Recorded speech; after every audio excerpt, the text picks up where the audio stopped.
Hello, I'm Darrell Holland with another shop tip to help improve your performance and satisfy more customers.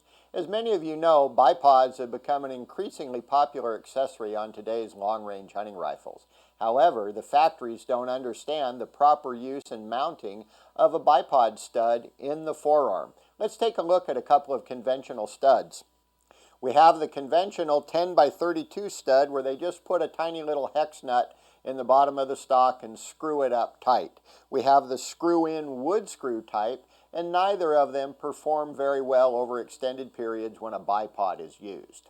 We've developed a new system called the Holland Super Stud that is included in every custom rifle that we build, but you're also welcome to use them yourselves.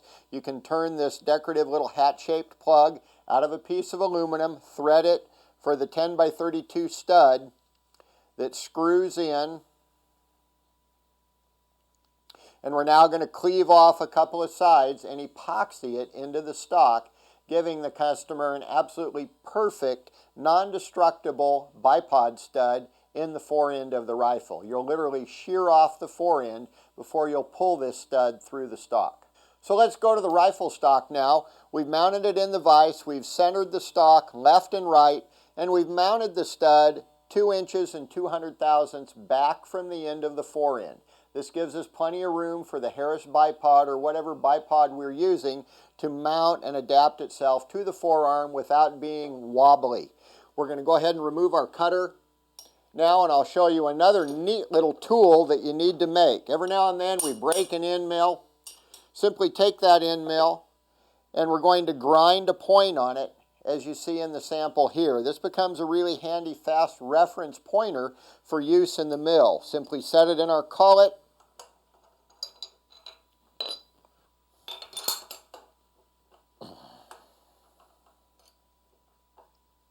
Run it up finger tight, bring the quill down, and we're now going to locate the center line of our stock with that pointer.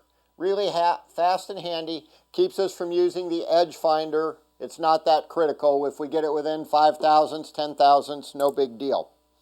The shank that we turn on our super stud is 3/8 of an inch in diameter, so we can use a 3/8 end mill now to plunge a hole in the stock.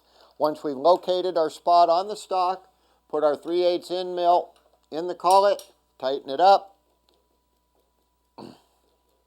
We're now going to use the cutter to plunge a 3/8 hole in the stock. Put on your safety glasses and let's go. It's important that we feed the cutter slowly so as not to chip the fiberglass. Take it in places and clear your chips from your epoxy mulch material. Stomp the mill. We're now going to turn our stock over. And it's important that this part of the stock bottoms out on the inside of the vise. So as I turn the stock over now, I'm going to adjust it, hold it down flat, tighten it up in my leather jaws. We'll replace our cutter with a longer shank, 1/2 inch cutter if you have one. 1/2, 5/8, 3/4, it doesn't matter, just as long as we don't go outside the barrel channel. I like using a little bit of a rounded corner on my end mills if I can. And I'm going to adjust my production stop now within about 200, 250 thousandths of the bottom of my vise. So I can bring my cutter down in contact, run my quill stop up, raise the cutter 200 thousandths or thereabouts, tighten the quill stop down, so now I'm not cutting to the depth of my stock. Now, for many of you, you may be thinking, wow, 200 thousandths is a little bit thin in the web of the stock. Remember that when we put our super stud in place, we need clearance for epoxy to flow around the bottom of the stud, and this is going to make it one integral part of the stock once the epoxy cures. So give it about 200, 250 thousandths. That gives us enough room underneath the stud or this hat-shaped plug for the epoxy to flow, securing it in the rifle stock. With that done, I'm going to go ahead and mount my stock in the vise using my leather vise jaws.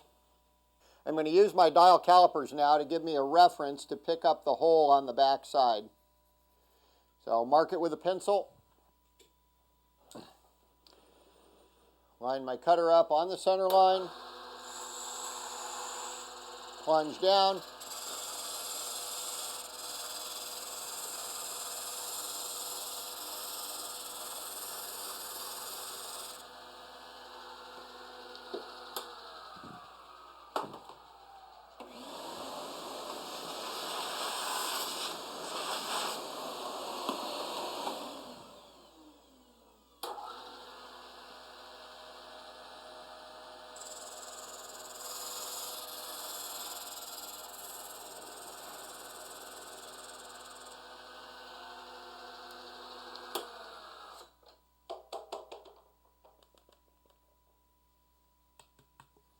I've now created this great little ice cube cavity for the super stud to mount in. So we're going to go ahead and cleave the sides off of this, insert it on the inside, making sure that we have the right amount of clearance and aligning the stud up on the bottom so once it's tight it is parallel to either accept a sling or the bipod mount. We can see our standard super stud. Let's take a look at the modified version. You can see that we've cleaved the sides off of it. We've ground the end of the screw down flush. It is now ready to install into the stock. Mix up a little epoxy and let it cure. By slabbing the sides now, when we pot it with epoxy, it creates a stud that will not turn in the stock. The amount of surface area that we have here in our little ice cube tray mold just makes it absolutely bulletproof. Now let's turn it over and take a look at the business side.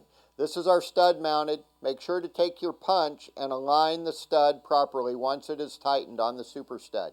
The plug just wants to be flush with the top edge of the stock, so if the individual is shooting this stock over a front rest, he simply removes his screw-in stud so it doesn't hang up on the front bag of the rest. Now let's take a look at the finished product. You can see we poured our cavity with some laminating resin and epoxy. We've let it harden overnight. We've got an absolutely beautiful job, a bulletproof system, ensuring that the customer will be satisfied for the lifetime of the rifle and never pull that bipod stud from the gun. It's a great moneymaker in the shop for the serious tactical shooters, law enforcement individuals, serious varmint hunters, or long-range shooters.